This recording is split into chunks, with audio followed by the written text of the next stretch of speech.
같이 한번 살펴보겠습니다. 사사기 17장 1절에서 6절까지의 말씀입니다. 사사기 17장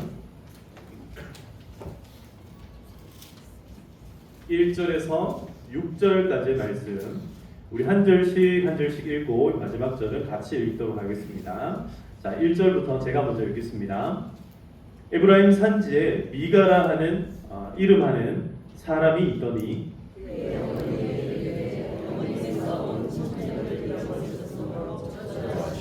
내게 말씀하셨더니 어서 그 은이 내게 있나이다. 내가 그것을 가졌나이다.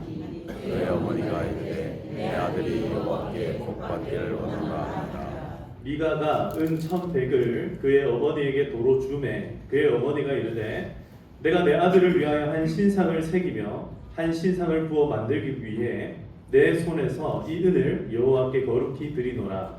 그러므로 내가 이제 이 은을 내게 도로 주리라. 미가가 그 은을 그의 어머니에게 도로 주었으므로 어머니가 그 은 200을 가져다 김장대기에 두어 한 신상을 새기고 한 신상을 부어 만들었더니 그 신상이 그 미가의 집에 있더라. 그 사람 미가에게 신당이 있으므로 그가 에봇과 드라빔을 만들고 한 아들을 세워 그의 제사장으로 삼았더라. 같이 읽겠습니다. 그때는 이스라엘의 왕이 없었으므로 사람마다 자기 소견에 옳은 대로 행하였더라.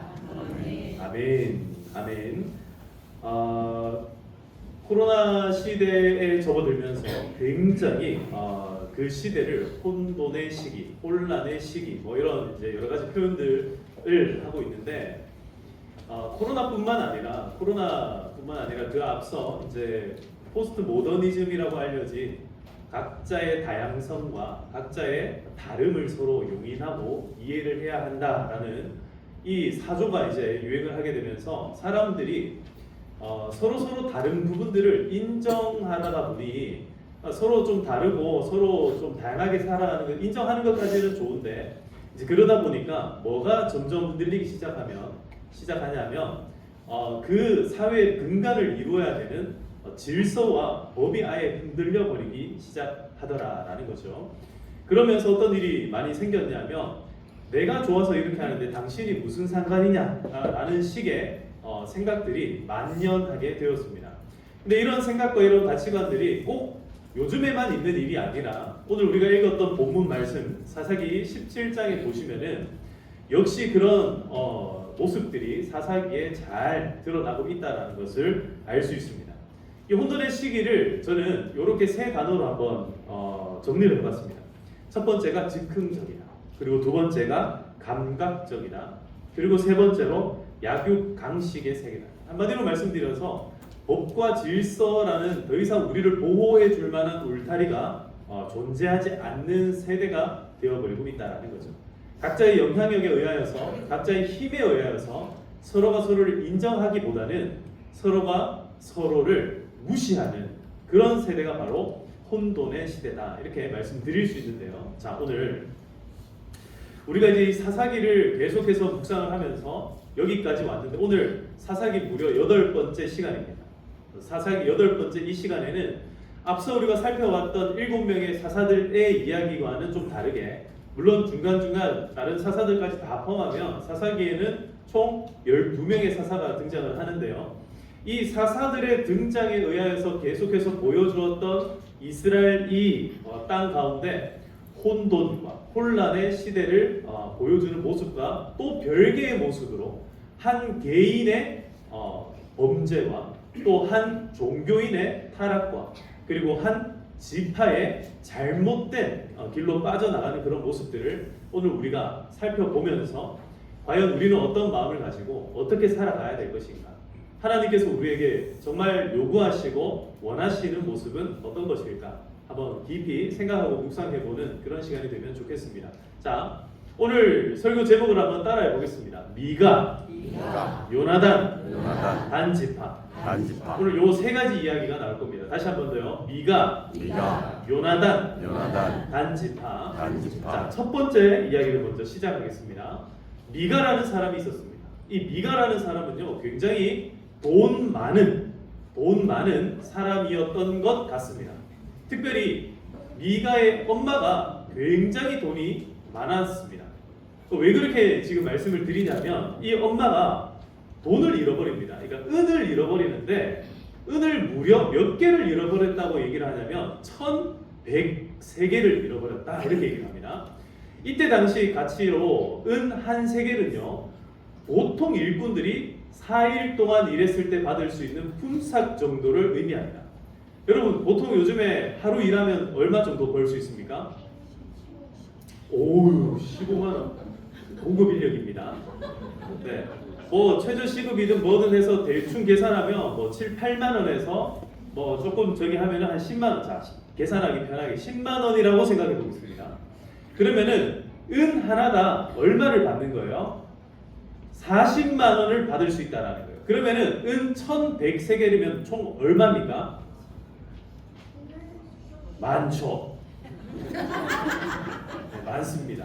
거의 4억 4천만 원이에요. 4억 4천만 원어치의 은을 이 어머니께서 잃어버렸다고. 이렇게 많은 무슨 지폐로 있는 것도 아니고 이게 은인데요. 은인데 지금 이 은이 없어진 거예요. 여러분 이거는 잃어버린 걸까요? 훔쳐간 걸까요? 아무리 생각해봐도 무슨 조그만한 무슨 저기 은 한 립도 아니고 은 1103개인데 이렇게 많은 은을 어디다가 아무리 그냥 두려고 해도 이걸 그냥 둘 수가 있겠습니까? 잃어버린 것 그냥 잃어버린 게 아니라 누군가가 훔쳐간 거예요. 그래서 훔쳐갔다라고 직감을 하는 순간 미가의 엄마가 뭐를 하냐면 자 오늘 2절에 보면은 이렇게 이야기합니다. 그의 어머니에게 이르되 어머니께서 은 1100을 잃어버리셨으므로 뭐 하시고? 저주하시고 자 은 1100이 잃어버렸다는 사실을 안 순간 미가의 어머니 뭐 했답니까? 이런 빌어먹을 인간이 이렇게 하면서 막 저주를 하기 시작합니다. 어떤 인간이 내 돈을 훔쳐가 가시고 이러면서 막 소리를 지르고 막 얼마나 소리를 고래고래 질렀던지 그 이야기가 누구에게 들려요? 아들에게 들렸어요. 저주하시고 내 귀에도 말씀하셨더니 여러분 미가의 어머니 성격이 좀 어떤 것 같습니까? 부드럽고 여성적이십니까? 조금 아닌가 좀 이렇게 성격이 좀 급한 것 같습니까? 좀 그런 것 같아요. 근데 자 보세요. 이 미가의 어머니가 돈을 잃어버렸을 때는 뭘 했다죠? 분명히 저주를 했어요. 저주를. 근데 그 눈앞에 있는 아들이 그 저주를 듣자마자 그 아들이 뭐라 얘기합니까? 어머니 그거 제가 들고 갔습니다. 접니다. 딱 얘기를 하는 거예요. 그랬더니 이 엄마가 입장을 갑자기 확 바꿔 노선을 확 바꿔갖고 뭐라 얘기합니까? 자 보소서 그 은이 내게 있나이다. 내가 그것을 가졌나이다. 그거 훔쳐간 거 누구라는 거예요? 미가 아들 미가가 훔쳐갔다라는 거예요. 그랬더니 그 엄마가 그 얘기를 듣자마자 그 마음을 어떻게 해요? 빨리 싹 바꿔가지고 이렇게 얘기합니다. 그의 어머니가 이르되 내 아들이 여호와께 뭐 받기를 원래는 뭐 했어요? 근데 뭘 받아라? 이게 여러분 말이 되는 일이에요? 안 되는 일이에요? 상식적으로 생각해봐도 이건 말이 안 되는 일이에요. 그죠? 말이 안 되는 일이 지금 이 집안에서 일어나고 있다는 거예요. 여러분 미가의 엄마가 하는 말과 행동과 이 언변을 바꾸고 있는 태도들을 우리가 일단 주목을 좀 해야 돼요. 이런 행위들을 하기까지 이 마음 안에 어떤 일이 벌어졌는가를 우리가 상상해 보아야 된다. 그 지금 미가의 어머니는요 여호와 하나님을 두고서 쉽게 뭘 해요? 저주를 하고 쉽게 뭘 해요? 축복을 해요. 하나님 앞에서 여러분 저주와 축복이라는 게 이렇게 쉽게 나올 수 있는 겁니까? 감히 사람이 하나님의 이름을 딱 걸어놓고 누군가를 저주하고 누군가를 축복하는 일이 여러분 이게 쉽게 나올 수 있는 일이에요? 아니잖아요. 아니에요. 이거는요 민족적인 일이에요. 축복과 저주라는 것을 우리가 처음에 사사기 들어오기 전에 여호수아에서 배웠어요. 이스라엘 백성들이 그리심산과 에발산에 딱 서가지고 그 가운데서 하나님의 언약궤 앞에서 율법을 외칩니다. 그래서 축복과 저주를 외치는 거예요. 이거는요, 내 마음과 감정에 따라서 축복과 저주가 왔다리 갔다리 해야 될 것이 아니고, 축복과 저주는 딱 하나의 기준에 의해서 하나님 편에 있으면 그게 뭐가 됩니까? 예, 축복이 되는 거예요. 근데 하나님에게서 떠나가면 뭐가 됩니까? 저주가 되는 거예요. 기준은요, 변한 적이 없어요. 그런데 지금 오늘 여기 축복과 저주의 기준은 뭐가 되고 있어요? 네가 엄마의 마음, 내 생각에 따라서, 기분에 따라서. 오늘 우리 집은 천국이야 하면은 모두가 천국을 살고, 내일 우리 집은 지옥이야 이러면은 다 지옥을 여러분 살아가야 됩니까? 내 기분에 따라서. 여러분 집에도 엄마들이 계시죠? 엄마 기분에 따라서 오늘 내가 기분이 쪼까 좋으니까 오늘은 천국이야. 오늘 기분이 조금 없잖아요. 보니까 남편이랑 싸웠어. 그 자녀들은 그때부터 뭘 살아요? 지옥. 여러분 이게 제대로 된 축복과 저주입니까? 아니잖아요. 그렇지 않다라는 거예요. 이게 지금 뭐냐면 단순히 이게 언어 습관을 얘기하는 게 아니라 그 미가의 엄마 마음 속에 지금 종교적으로 타락하고 있다는 것을 보여줍니다. 신앙이 제대로 자리 잡지를 못하고 이 신앙이 자기 생각과 기분과 감정에 의해서 막 요동치는 미가의 엄마의 모습을 보여주는 거예요. 자, 미가의 엄마가 이제 뭘 합니까? 이 엄마가 그 이야기를 듣자마자 아들에게 이렇게 얘기합니다. 자, 3절에 보시면요. 미가가 은 1100을 그의 어머니에게 도로 주매. 이 지금 도로 주매가요. 계속 나와요. 도로 주매, 도로 주매, 도로 주매. 3번이 나오는데 도로 주매 그의 어머니가 이르되 내가 내 아들을 위하여 한 신상을 새기며 한 신상을 부어 만들기 위하여 내 손에서 이 은을 여호와께 거룩히 드리노라. 여러분, 자, 여기도 희한한 말이 나옵니다. 지금 이 은을 4억 4천만 원짜리 은을요 뭐 하겠다는 거예요? 기왕에 내가 잃어버렸다가 도로 찾았으니 이 은을 어떻게 하겠다는 거예요? 자, 하나만 하면 좋을 텐데 두 가지가 하나님께 드리겠다 하든지, 그죠? 아니면 우상을 만들겠다 하든지. 이거 지금 같이 놓일 수가 없는 거를 같이 놓고 있다.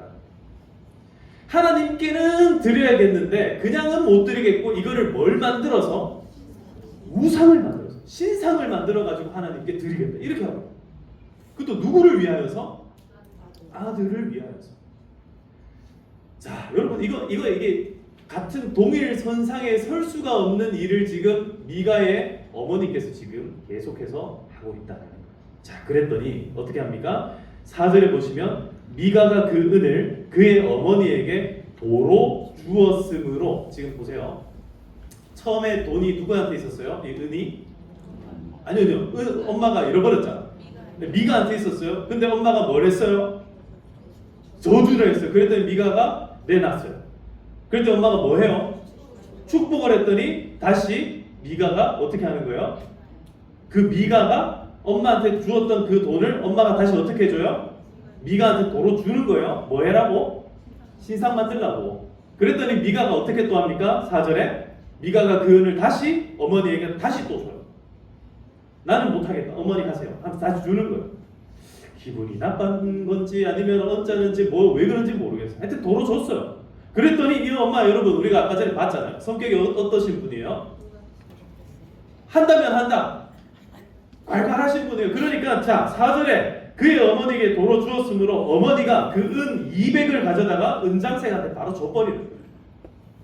200을 주었습니다. 원래는 1100이 있었는데 200을 줬어요. 아까 전에 은 100이 약 4천만 원. 그러면 은 200은 여러분 집중을 하셔서 어렵지 않습니다. 수학.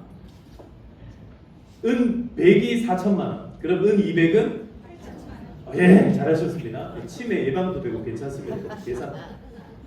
이거 제가 지금 말씀드린 이유가 있어요. 우리가 이 계산을 좀 잘하고 있어야 돼요. 은 8천만 원을 들여가지고 뭘 만듭니까? 결국에는 우상을 만듭니다. 신상을 만들어요. 우상을 만들어가지고 이 우상을 어떻게 하냐면 미가의 집에다가 갖다 두는데 5절을 보세요. 5절을 보면 그 사람 미가에게는 뭐가 있어요? 이미 신당이 있었어요. 신당. 여러분, 각 개인의 집에 신당이 있으면 됩니까? 안 됩니까? 안 됩니다. 이스라엘 백성들이 믿고 있는 야훼 신앙이라고 하는 것은요, 자기가 마음에 드는 곳에다가 신당을 만들 수가 없어요. 이스라엘 백성들의 신앙은요, 자기 집에다가 신당을 만들면 안 됩니다. 어디다가 신당이 있어? 어디에 하나님을 섬기는 곳이 있어야 돼요?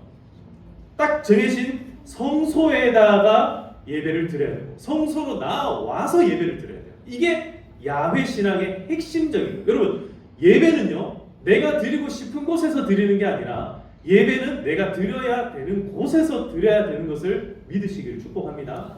이 거꾸로 되면 뭐가 되냐면 우상 숭배가 됩니다. 내가 하고 싶은 대로 하는 것을 우리는 우상 숭배라고 이야기를 하는 거예요. 근데 미가의 집에 입이 뭐가 있어요? 신당이 있습니다. 그러니까 그 신당에다가 뭘 갖다 놔요?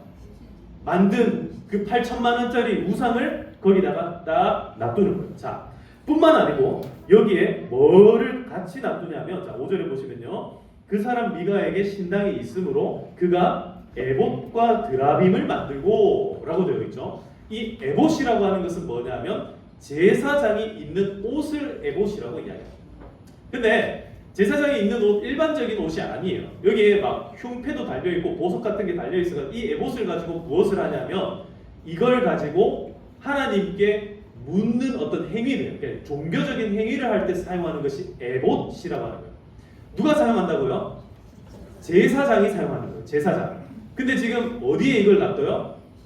자기 집에다가, 자기 신당에다가 그걸 놔뒀다고. 근데 심지어 제사장의 에봇 바로 옆에 뭐가 있어요? 드라빔이라는 게 있어요. 드라빔. 자, 이 드라빔이 뭐냐면, 드라빔은요, 종류가 굉장히 다양한데 요런 손바닥만한 크기의 이 사람 모양을 하고 있는, 사람의 여러 가지 모양을 하고 있는, 게 여자일 수도 있고 남자일 수도 있고 뭐 짐승이 사람의 모양을 하고 있는 그런 걸 수도 있어요. 아주 다양하고 여러 가지 모양이 있는데 요런 컵만한 크기부터 제 팔뚝만한 크기, 그리고 나중에는 얼마나 커지냐면 실제 사람의 모습까지도 커지는, 이게 이제 드라빔이 굉장히 종류도 다양하고 크기도 다양한데, 자, 오늘 여기에는요 이 크기에 관한 얘기는 나오지 않는데 이 드라빔이 지금 우상인 것은 분명하다라는 거예요. 근데 제가 왜 이 드라빔 얘기를 먼저 조금 저기 주목을 해서 지금 보고 있냐면, 원래 야곱이라는 사람이요, 야곱이 이스라엘 백성들의 조상이거든요. 이 야곱이 결혼을 할 때 원래는 라헬이 마음에 들어서 결혼을 하잖아요. 근데 누구랑 같이 살아야 돼요? 레아도 같이 살게 되죠. 언니랑 동생 지간인데 같이 살게 돼요. 근데 그 중에서 나중에 돈을 많이 벌어가지고 이제 도망쳐 나오게 되는데, 그때 라헬이 가지고 나왔던 게 뭐냐면 드라빔이에요. 드라빔. 그러니까 우상을 딱 들고 나오는 거예요. 이 우상을 들고 나오는데 그 아버지가 쫓아 나옵니다. 쫓아 나오다가 스탑을 시키고 너희가 어떻게 내 이 물건을 가지고 도망을 갔냐. 특히 그 중에 뭐가 있다? 드라빔이 있었다. 왜 이걸 중요하게 생각하냐면 이때 당시에 드라빔이라고 하는 것은요, 이게 유산과 상속과 이게 관련이 있는 물건이기 때문에 그랬다. 그래서 드라빔을 가져갔다는 것은 상속권이 누구에게 옮겨졌다는 거예요? 이 라헬에게 옮겨졌다. 그래서 드라빔을 찾기 위해서 그 삼촌이었던 라반이 쫓아갔다, 그 이야기를 하는 거거든요. 근데 그때 당시에만 해도 이 드라빔을 라헬이 어디다가 숨기냐면 자기 자리 밑에다가 딱 숨기고 치마로 딱 가려버려요. 아무튼 이 드라빔을 가지고 우여곡절이 많았는데 나중에 야곱이 하나님 앞에 회개하면서 그 가족들에게 뭐를 명령하냐면, 지금까지 우리 집에 있었던 모든 우상들을 전부 다 땅에 다 불태워 묻어라, 이렇게 요청을 합니다. 근데 뭐도 묻어요? 예, 드라빔도 묻는 거예요. 자, 근데 그때 묻었던 드라빔이 지금 몇백 년이 지난 이후에 지금 사사기 지금 17장에 다시 이게 등장을 하고, 요 전에는 드라빔에 대한 얘기가 없어요. 라헬 때 그때 야곱이 묻으라 한 이후에 더 이상 드라빔에 대한 언급이 없었어요. 근데 여기에 갑자기 드라빔이 다시 나타나고 있더라. 이게 뭐냐면 드라빔은 각 가정의 수호신 같은 거예요. 가정을 지키는 수호신과 같은 거예요. 그러니까 그동안에 이스라엘 백성들 가운데 이런 드라빔 같은 우상들이 원래는 있었다 없었다? 없었어요. 있으면 안 되는 거예요. 하나님과 함께하는 동안에 이 드라빔이 없었던. 근데 갑자기 이게 등장을 했다는 것은 이 미가의 엄마, 미가의 가족들이 지금 우상 숭배에 아주 심각한 형태로 이제 빠져들기 시작했다는 것을 의미한다는 거예요. 자, 그러면 대체 이거 왜 이렇게 하나? 왜 이렇게 하나? 간단합니다. 여러분 6절을 한번 같이 읽어보도록 하겠습니다. 6절 시작. 그때 이스라엘 왕의 것으로 사람마다 자기 소견의 영으로대로 행하였더라. 이스라엘에 누가 없어요? 이스라엘에 왕이 없어요. 왕. 옛날에는 왕의 말이 곧 뭡니까? 법이죠. 왕의 명령이 곧 법과 같은 효력이 있어요. 근데 그 말은요, 바꿔 얘기하면 그 왕국이라 할지라도 뭐가 있다는 거예요, 원래? 법이 있다라는 거예요. 기초적인 법이 있다라는 거예요. 원래 모든 나라들은요, 이 법 안에서 다 다스려지게 통치하게끔 되어 있습니다. 우리나라도 법치 국가예요. 법이 나라를 다스리게끔 합니다. 근데 그 법을 딱 가지고 이 사람이 법을 지켰나 안 지켰나 이거 판단하는 사람을 우리 뭐라 부릅니까? 판사라고 얘기를 하죠. 근데 이 판사만 그 일을 하는 것이 아니라 왕이 그런 역할들을 하고 대통령이 그런 역할들을 하고 국회의원들이 그런 역할들을 하는 거예요. 그래서 법이 잘못된 것 같으면 법을 바꾸고 법이 제대로 된 것 같은 법을 잘 지키게끔 하는 게 각각의 행정부 그리고 국회에서 하는 일들이 그런 일들이라는 거예요. 근데 문제는 뭐냐면 6절에 우리가 읽었던 것처럼 이스라엘에 지금 뭐가 없어요? 왕이 없어요. 왕이. 그 말은 법이 있어도 이 법을 제대로 지키는지 안 지키는지 관찰하고 봐주고 그렇게 지키게끔 도와주는 사람이 있다는 거예요? 없다는 거예요? 없다라는 얘기입니다. 그러니까 이 사람들이 전부 다 각자의 자기의 소견에 옳은 대로 행하였다. 자, 종교적인 타락이 지금 이 시대에 만연을 하는데 그 이유로 언급되는 일이 뭐냐면 이스라엘에 뭐가 없어요? 왕이 없었다. 그 말은 바꿔 얘기해서 누가 왕이라는 겁니까? 하나님이 왕이면 좋은데 누가 왕이 됐다는 거예요? 자기 소견에 옳은 대로 행했다는 것은 각자가 다 뭐처럼 됐다는 거예요? 왕처럼 됐다는 거예요. 그 얼핏 보면 좋은 세상이지 않습니까? 모두가 왕이 되면 얼마나 좋아 보입니까? 그런데 그 좋은 세상 같은 곳에 어떤 일이 벌어졌어요? 종교적인 타락이 일어납니다. 자, 여러분 성경책이나 찬송가나 여러분 한번 제일 뒤를 한번 펼쳐보시겠어요? 제일 뒤에 딱 보면은 뭐가 나옵니까? 그렇죠. 10계명이다. 10계명. 한번 보세요. 10계명에 자, 두 번째 계명을 한번 봅시다. 두 번째 계명. 제2는 다시 한번 더. 제2는 너를 위하여. 여러분 지금 미가의 가정에 무슨 10계명 중에 몇 번째 계명을 지금 어기고 있습니까? 우상을 만들면 돼요, 안 돼요? 안 되는데 지금 만들었어요. 미가는요, 에브라임 산지에 살고 있던 이스라엘 족속입니다. 이스라엘 지파 사람이에요. 근데 지금 하나님의 계명을 어기는 이 계명을 어기는 종교적인 타락을 지금 스스로가 행하고 경험하고 있다는 거죠. 자, 이 일이 이제 다음 사건과 더불어서 이제 조금 더 심각한 사건으로 진행되기 시작합니다. 그게 뭐냐면 바로 이제 요나단과 관련된 이야기입니다. 자, 지금부터는요, 여러분 성경을 봐야 됩니다. 제가 이게 17장부터 18장까지의 내용을 쫙 정리를 해놓은 내용이기 때문에 제가 이 본문을 전부 다 주지는 않았어요. 그래서 오늘 우리가 읽었던 건 6절까지인데 지금부터 여러분 성경책을 잘 보시면서 제가 내용을 정리할 테니까 귀로 잘 들어주시면 좋겠습니다. 자, 요나단이라고 하는 사람이 있습니다. 여러분 7절 말씀을 여러분 성경이 있는 분들은 7절을 한번 읽어보시겠습니다. 유다 가족에 속한 유다 베들레헴에 한 청년이 있으니 그는 레위인으로서 거기서 거류하였더라. 자, 유다 지파에 한 청년이 있는데 이 사람은요 원래 레위 사람입니다. 레위 사람. 근데 이 레위 사람의 이름을 나중에 18장 제일 뒤에 가면 뭐라고 얘기하냐면, 자 봅시다. 18장 제일 뒤에 가면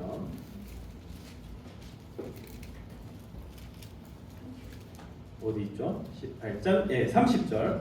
18장 30절에 같이 한번 읽어볼까요? 시작. 단 자손이 자기들을 위하여 그 새긴 신상을 세웠고 모세의 손자요 게르솜의 아들인 요나단과 그의 자손은 단 지파의 제사장이 되어 그 땅 백성이 사로잡히는 날까지 이르렀더라. 자, 요 레위인의 이름이 뭐라고 합니까? 요나단이라고 이야기를 해주는 거예요. 여러분 그냥 우리 요나단 이러니까 그 다윗의 친구였던 요나단 이 사람을 생각할 수도 있고 오늘 뭐 요나단이라는 이름 처음 들을 수도 있는데, 여러분 모세라는 사람 이름 들어보셨죠? 모세의 장자가 누구냐면 게르솜입니다. 그리고 이 게르솜의 아들이 누구냐면 바로 이 요나단이라는 거예요. 그러니까 여러분 이 요나단이라는 사람이 유명한 사람이겠어요? 아니겠어요? 모세의 손자인데 굉장히 유명한 사람이에요. 그러니까 단 지파 사람들이 지나가다가 이 요나단의 목소리를 듣고 알아본다는 거예요. 그렇게 이야기를 합니다. 자, 이 요나단이라는 사람이 그러면 모세의 손자인데 모세의 손자로서 지금 마땅히 어떤 일을 해야 되겠습니까? 레위 지파예요. 레위 지파면은 당연히 성소를 섬기는, 성막을 섬기는 일을 해야 돼요. 아니면은 지도자로서 그 역할을 감당해야 됩니다. 근데 지금 이 요나단이 어떻게 한다고요? 이 사람이 거기서 거류하였더라. 거기서 거류하였더라. 원래는 유다 베들레헴에 거류합니다. 왜 유다 베들레헴에 거류하냐면 레위인들이 성소를 섬기는 곳으로서 유다 사람들과 함께하는 것이 마땅한 일이기 때문에 여기 거류하는 거예요. 그러니까 여기 거류하는 것은 크게 문제가 되지 않아요. 근데 문제는 뭐냐면 이 사람이 8절에 보시면요. 17장 8절입니다. 그 사람이 거주할 곳을 찾고자 할 그 성은 유다 베들레헴을 떠나 가다가 에브라임 산지로 가서 미가의 집에 이르매. 그러니까 미가의 집까지 이 요나단이 오게 된 계기가 뭐예요? 왜 유다 베들레헴을 떠났어요? 쉽게 말씀드려서 먹고 살기가 힘들어서 그랬다. 이 지금 요나단이라는 사람은요, 쉽게 말씀드리면은 이 신앙의 3세대로서 신앙의 아주 정통성을 가지고 있는 하나님을 경험한 할아버지, 그 하나님을 경험한 아버지, 거기에 경험한 손자로서 누가 뭐래도 하나님이 살아계신 것을 알고 누구보다도 계명을 잘 아는 사람이 바로 요나단이었다. 그럼 요나단은요 어디 있어야 됩니까? 성소에 있어요. 요나단이 아무리 힘들어도 유다 베들레헴을 지키고 있었어요. 근데 지금 어디로 왔어요? 에브라임 산지까지 흘러내려오게 돼요. 에브라임 산지까지 거슬러 올라간 건지 그렇게 들어가 버린 거예요. 거기에서 미가의 집을 만나게 되고 거기에서 미가가 이 사람을 만나서 뭐라고 이야기하냐면, 자 10절을 보시면요, 그에게 이르되 네가 나와 함께 거주하며 나를 위하여 아버지와 제사장이 되라. 나를 위하여 뭐가 되라? 그 앞에 뭐가 되라? 아버지와 제사장이 되라. 여러분 이 이야기를 잘 기억하세요. 그러고 난 다음에 내가 해마다 은 몇 개? 은 10개와, 자 제가 아까 말씀드렸죠. 은 한 개가 얼마? 은 하나가 40만 원. 그럼 10개 얼마? 400만 원. 여러분 제사장의 연봉으로 지금 얼마를 책정했습니까? 400만 원. 40일 일할 돈을 주겠다는 거예요. 그리고 이 제사장을 너는 우리 집에 뭐가 되라 얘기합니까? 아버지와 제사장이 되라. 그러면서 뭐라고 얘기해요? 잘 보세요. 11절에 잘 보세요. 그 레위인이 그 사람과 함께 거주하기를 뭐하게 생각해요? 만족합니다. 그리고는 이는 그 청년이 미가의 뭐 중 하나같이, 여러분 이게 웃긴 거예요. 미가가 너는 나의 뭐가 되라 했습니까? 그래놓고 뭐처럼 돼요? 종교적인 타락이 한 사람의 인성과 그 사람의 사고방식들을 무너뜨리는 방식이 이렇다라는 거예요. 그러면서 너는 앞으로 우리 가정에 축복을 전달해주는 제사장이 되어라. 여러분 이것도 잘못된 거예요. 종교인이 제사장이요, 한 가정을 위한 제사장은 없어요. 한 지파를 위한 제사장은 있을 수 있어도 한 가정을 위한 제사장은 있을 수가 없는 일이에요. 근데 여러분 그런 일들이 실제로 중세시대 때도 있었어요. 중세시대 때 귀족들이요, 다른 천민들하고 같이 예배드리기가 싫었어요. 그러니까 어떻게 해요? 종교인을 그때 당시에 뭐 수도승이든 아니면 신부님들을 자기 집의 제사장으로 세웁니다. 그래가지고 천민들하고 같이 예배 안 드려요. 자기 식구들만 딱 모아놓고 자기들 안에서 예배드리고 그 사람에게 먹을 것을 주고. 여러분 그게 잘못됐습니까? 잘된 일입니까? 잘못된 일이에요. 그렇게 하면 안 된다는 거예요. 자, 근데 왜 이런 일이 지금 미가가 개인적인 종교적인 타락에 더불어서 헤매고 지금 정처 없이 헤매고 있는 종교인을 딱 만나니까 걷잡을 수 없는 잘못에 지금 빠져들기 시작을 하고 있다라는 거예요. 종교적으로 타락이 지금 계속해서 번져 나가기 시작합니다. 자, 그랬더니 자, 13절 한번 보실까요? 13절을 보시면 이에 미가가 이르되 레위인이 내 제사장이 되었으니 이제 여호와께서 내게 뭘 주셔요? 복 주실 줄 아노라. 여러분 복 주겠습니까? 안 주겠습니까? 한번 봅시다. 복을 받나 못 받나 한번 두고 보자고요. 자, 이 일이 일어난 바로 그 다음 18장 1절에 이렇게 얘기합니다. 그때 이스라엘 왕이 없었고 단 지파는 그때 거주할 기업에 땅을 구하는 중이었으니 이는 그들이 이스라엘 지파 중에서 그때까지 기업을 분배받지 못하였음이라. 자, 왕이 없어요. 왕이 없는 중에 아까 전에 각 개인들이 뭐처럼 됐다 했죠? 왕처럼 됐다 했죠? 근데 왕처럼 된 지파도 하나 있었다. 개인의 아까 전에 제가 종교적인 타락을 말씀드렸다. 이제 한 지파가 타락하는 장면을 보여줍니다. 이 단 지파가 그래서 어떻게 하냐면 2절에 보시면 소라와 에스다올에서 그들의 가족 가운데 용맹스러운 5사람을 보내서 땅을 정탐하고 살피게 하여서 그들에게 이르되 너희는 가서 땅을 살펴보라 하매 그들이 에브라임 산지에 가서 미가의 집에 이르러 거기서 유숙하니라. 자, 하여튼 저기 걸렸다면 어디입니까? 미가의 집이에요. 하여튼 걸렸다면 미가의 집입니다. 희한하게 미가의 집에 지금 이 집중이 되고 있다.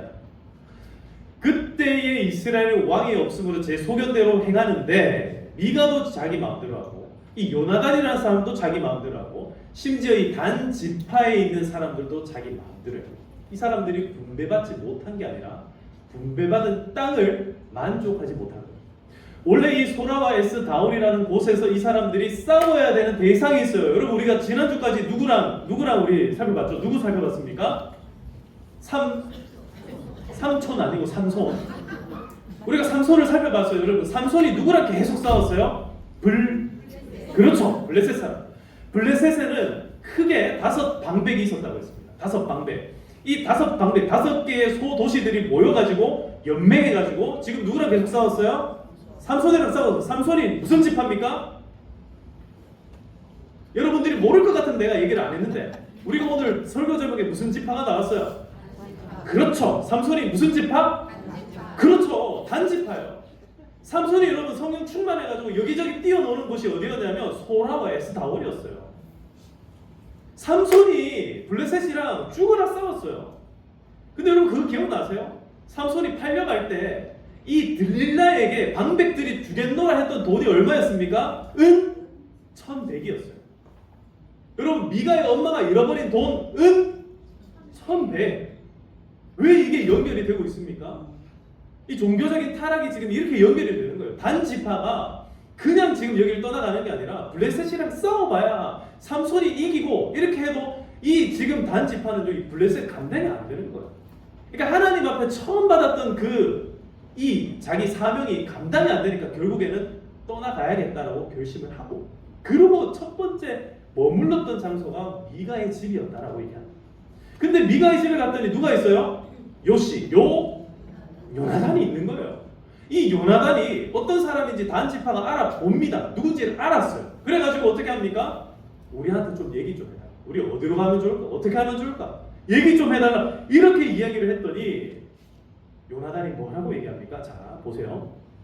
6절에 보시면요. 그 제사장이 그들에게 이르되 18장 6절입니다. 평안히 가라. 너희가 가는 길은 여호와 앞에 있느니라. 여러분, 요나단이 지금 누구 이름을 거들먹거립니까?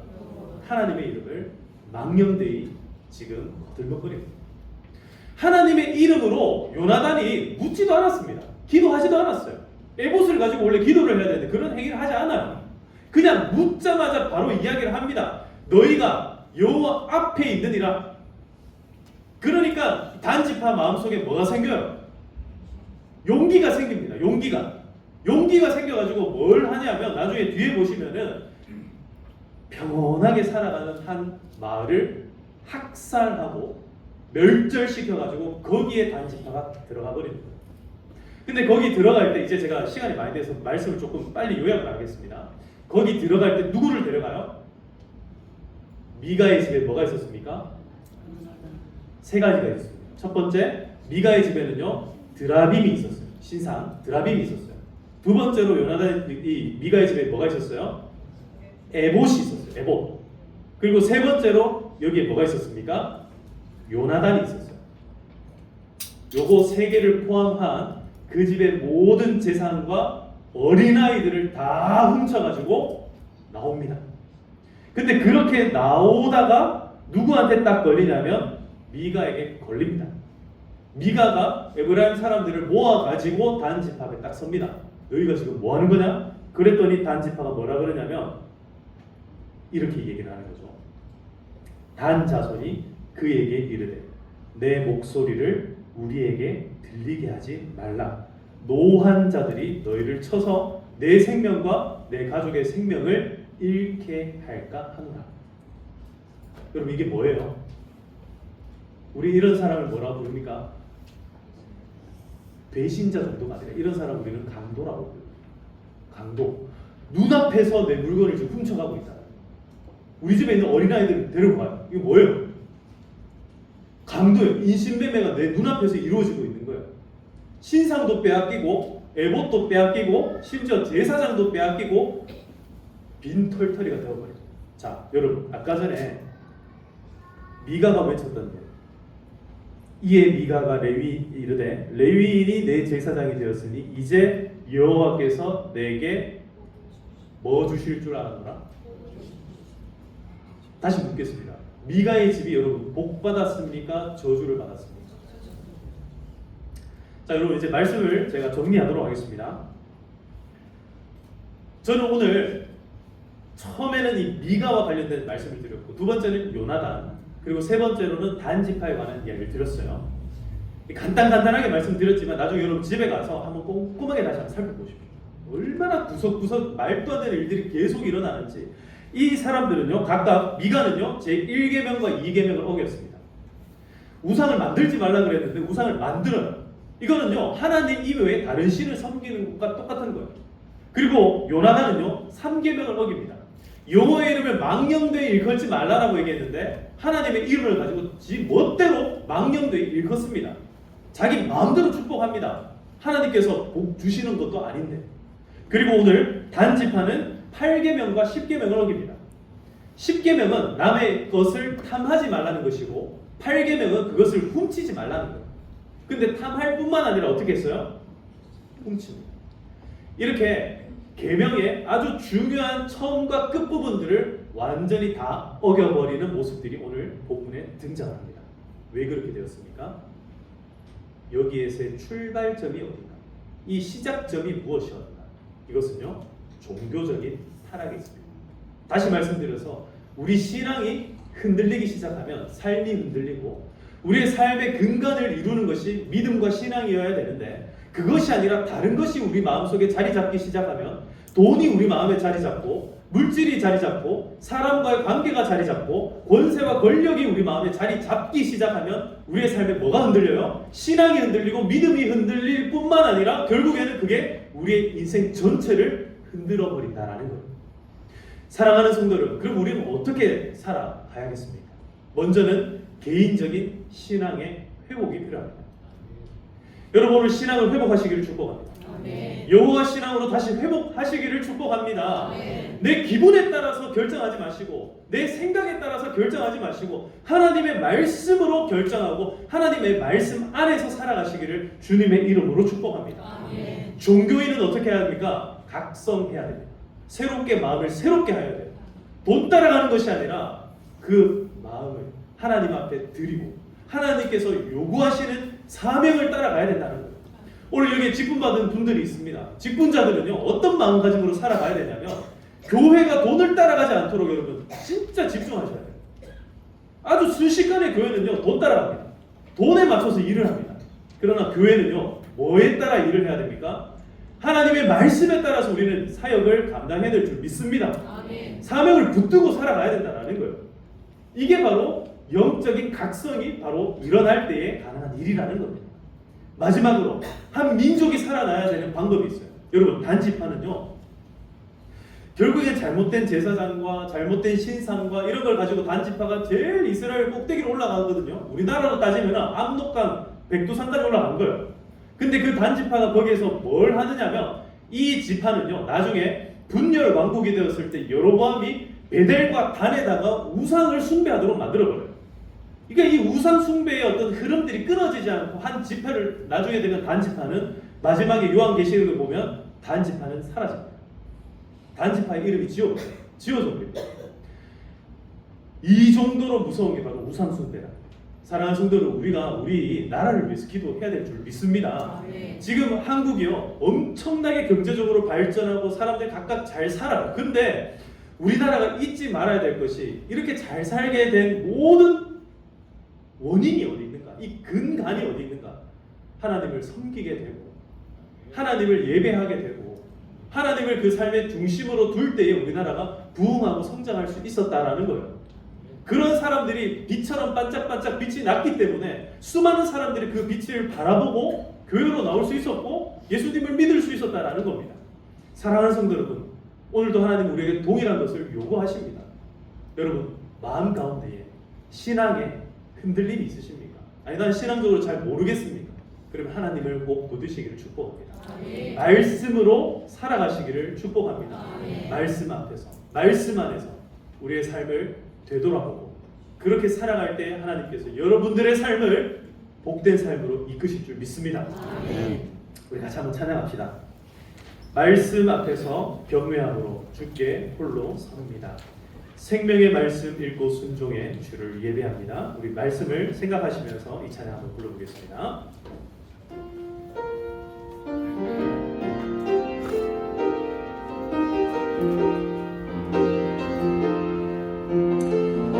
잘 모르시는 분들은 가사를 보시면서 같이 부르게 됩니다. 말씀 앞에서, 말씀 앞에서 경외함으로 주께 홀로 섭니다. 생명의 말씀 읽고 순종해 주를 예배합니다. 기록된 말씀, 기록된 말씀 힘이 있어서 진리로 우리 거룩해 하며 거룩한 말씀 세세 영원히 복음이 되어 말씀하시네. 하나님 말씀에, 하나님 말씀에 두려워 떠는 자,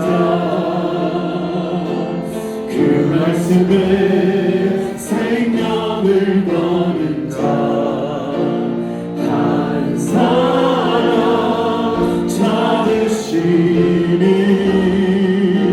주님의 약속을 믿어.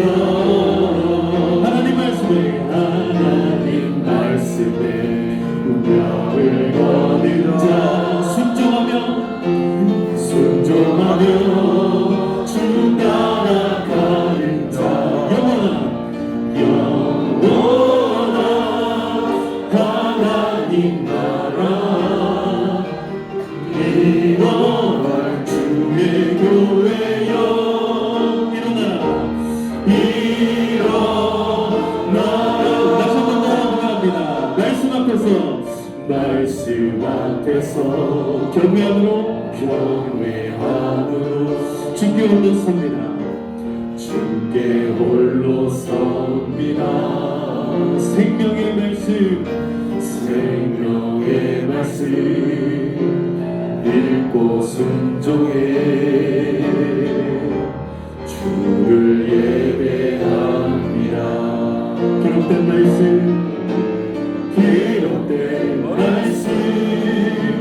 힘이 있어서 진리로 우리 거룩해 하며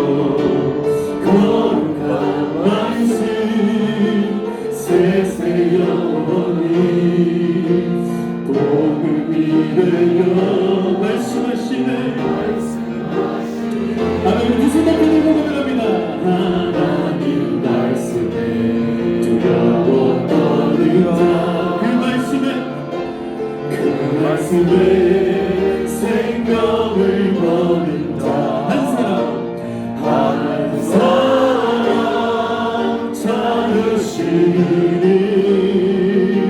주님의 약속을 믿어. 하나님 말씀에 운명을 거는 하나님 말씀에 운명을 거는 자 순종하며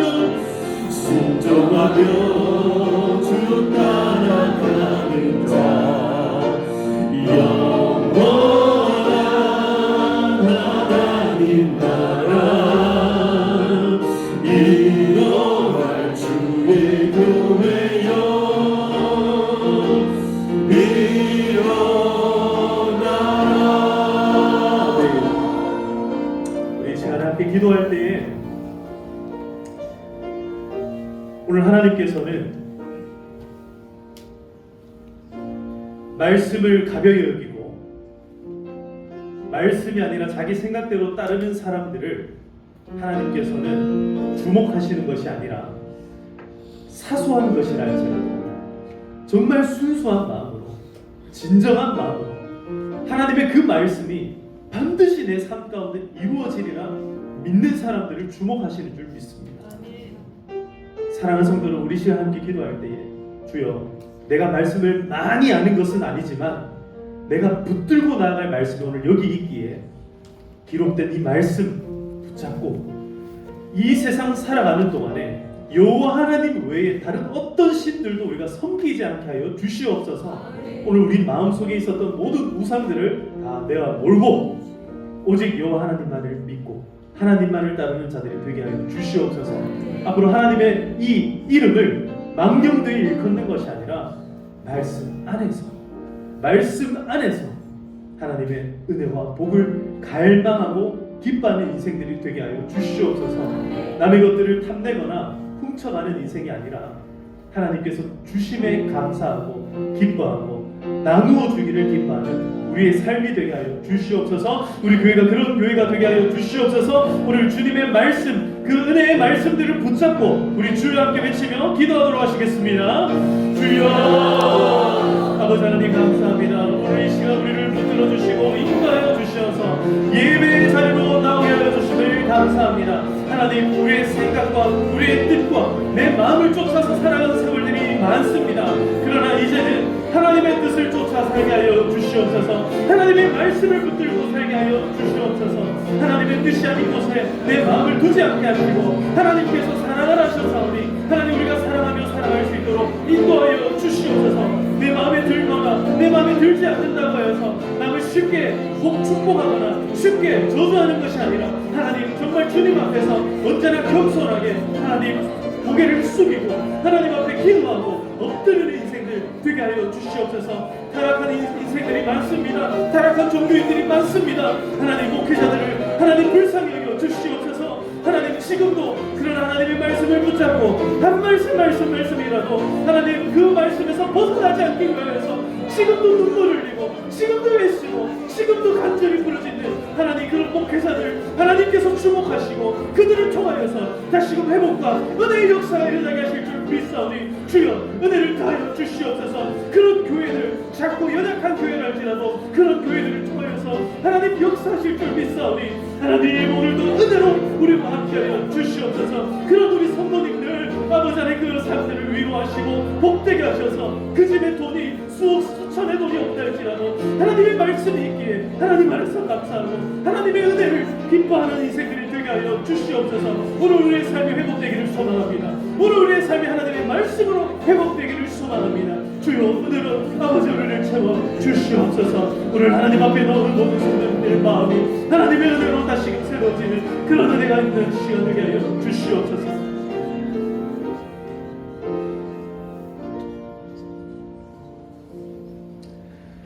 사랑과 은혜가 풍성하신 아버지 하나님, 오늘도 하나님의 보좌 앞으로 우리를 불러주시니 감사합니다.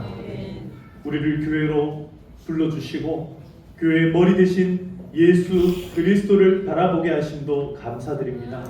하나님 우리가 지체로 살아가면서 서로가 서로에게 하나님 힘이 되어주기를 소망합니다. 앞으로도 정말 힘이 들고 어려운 분들이 있다면 서로의 손이 되어주고 서로의 발이 되어주고 서로의 입이 되어주고 서로의 눈이 되어주어 하나님 서로 사랑함으로 이 힘들고 어려운 세상 잘 이겨나갈 수 있도록 도와주시옵소서. 아픔이 있는 성도님들 참 많습니다. 그들의 삶 가운데 하나님께서 강하게 역사하셔서 모든 어려움들이 형통함으로 변화되게 하여 주시옵소서. 가난하고 어려운 분들 하나님 안에서 부유하게 하나님 강하게 살아갈 수 있도록 도와주시옵소서. 하나님의 은혜와 복이 하나님 말씀 안에 거할 때에 더욱더 충만하여지는 그런 은혜가 있기를 소망합니다. 오늘도 하나님 앞에 나올 때에 하나님 그저 몸만 나오지 않고 또 하나님 앞에 예물을 드리며 나아갑니다. 하나님께서 이 예물을 받아주시고 하나님께서 그들의 손길을 기억하시고 그들의 마음을 기억하시고 모든 손길들마다 은혜와 복이 임하게 하여 주시옵소서. 하나님 특별히 하나님 앞에 감사한 예물을 드립니다. 맛있는 김치 주셔서 고마운 마음으로 하나님 앞에 감사헌금 드립니다. 하나님께서 이 마음을 받아주시고 하나님께서 상달된 그 마음 하나님께서 앞으로도 더 큰 은혜와 복으로 함께하여 주시옵소서. 매일매일 매월 감사하며 기뻐하며 나아가는 우리 성도님 하나님께서 이 기도와 감사의 예물을 받아주시고 그 마음을 하나님 날마다 새롭게 하셔서 하나님의 은혜로 충만한 우리 성도님 되게 하여 주시옵소서. 만 가지 은혜 주심에 감사드립니다. 모든 것 주시고 보호하여 주시고 인도하여 주신 하나님 앞으로도 인도하여 주시며 앞으로도 함께하여 주심에 감사하며 기뻐하는 하나님 이 모든 성도님의 기도를 들어 응답하여 주시옵소서. 범사에 감사하며 또 하나님께서 신방하여 주시는 이 귀한 은혜에 감사하며 드리는 예물 하나님께서 받아 주시옵소서. 하나님의 보호하심과 하나님께서 범사에 기뻐하게 하신 것 하나님 은혜 가운데 살게 하신 것 하나님의 말씀 안에서 하나님을 예배하게 하신 것 하나님 범사에 늘 감사하며 기뻐하는 삶에 나아가게 하신 것 또 한 주간 지켜주시고 인도하시며 평강 주시며 인도하시며 동행하시며 또 치료하신 것 감사하며 나아갑니다. 하나님께서 이 모든 은혜와 감사의 기도 제목들 가운데 들어 주시옵소서. 하나님 오늘 하나님 앞에 이뿐만 아니라 건축 헌금으로 또 선교 헌금으로 장학 헌금으로 일천 번제 헌금으로 여러 가지 개인적인 마음으로 드리는 헌금으로 주일 헌금으로 11조 헌금으로 하나님 정말 모든 드리는 헌금들마다 하나님께서 귀하게 받아주시고 이 예물들이 하나도 헛되이 사용되지 않도록 하나님께서 붙드시고 우리 교회를 통하여서 아름답게 사용되게 하여 주시옵소서.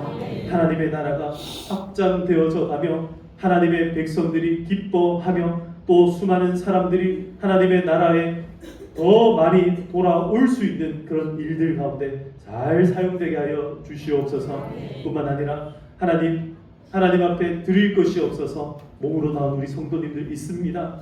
하나님께서 무엇보다 기뻐하시는 것이 하나님의 그 향한 마음과 사랑임을 알고 우리의 모든 것을 하나님께 드리오니 오늘 우리의 삶을 하나님께서 기쁘게 흠양하여 주시옵소서. 아버지 하나님 우리 성도님들의 삶을 더욱더 복되게 하여 주시기를 소망합니다. 우리 성도님들 더욱더 풍성한 삶을 살기를 소망합니다.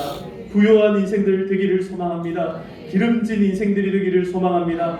가는 곳마다 형통하기를 소망합니다. 주님 모든 관계들이 풀어지게 하시고 모든 마음의 질병들이 떠나가게 하시고 회복되는 인생들이 되기를 소망합니다. 오늘 하나님께서 은혜의 복을 더하여 주시옵소서. 하나님 특별히 하나님의 말씀 안에 거하기를 소망합니다. 하나님 이 세상 수만 가지의 지혜자들이 있고 수만 가지의 선생들이 있지만 그러나 우리의 유일한 지침이 되시고 우리의 유일한 길이 되시는 분 하나님의 말씀인 줄 믿고 나아가오니 하나님 우리를 지혜롭게 하사 하나님의 말씀으로 더욱더 힘있게 달려갈 수 있도록 하나님 우리와 함께하여 주시옵소서. 오늘도 우리와 함께 하시는 주님 모든 영광을 받아주시고 이후에 살아가는 모든 삶의 걸음걸음마다 하나님께서 복되게 하셔서 힘있게 하시고 밝게 하시고 하나님 모든 삶을 건강하고 행복하게 살아가는 우리 모든 성도님들 되게 하여 주시옵소서. 감사드리며 모든 말씀 살아계신 예수님의 이름으로 기도드리옵나이다. 이제는 우리 주 예수 그리스도의 은혜와 하나님 아버지의 크신 사랑과 성령님의 교통하심이 우리의 모든 신앙과 모든 마음의 믿음의 타락과 여러 가지 실망하고 실족함으로 하나님으로부터 벗어나고 멀어졌던 마음들을 다시금 돌이켜 하나님께로 더 가까이 하나님 말씀 앞에 서고 하나님 말씀 안에 살기를 소망하는 우리 모든 성도들 가운데 그들의 모든 가정과 손으로 하는 일들과 모든 다음 세대 자녀들 가운데 지금으로부터 영원토록 항상 함께 있을지어다. 아멘. 아멘.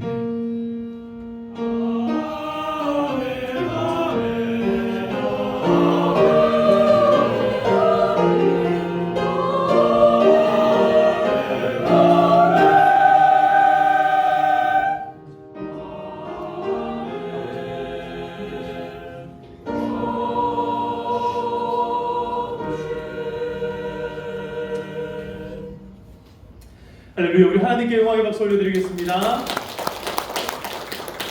네, 감사합니다. 우리 팬분들과 인사하시겠습니다. 사랑합니다. 축복합니다. 네, 오늘 식사하기 전에 생일 파티가 있습니다. 12월 생일자 분들 우리 축하하고 사랑하는 의미에서 박수로 한번 축하합니다. 네. 생일자 명단은 여러분 주보에 보면 나와 있습니다. 자, 우리 시간 함께 축복송 부르도록 하겠습니다.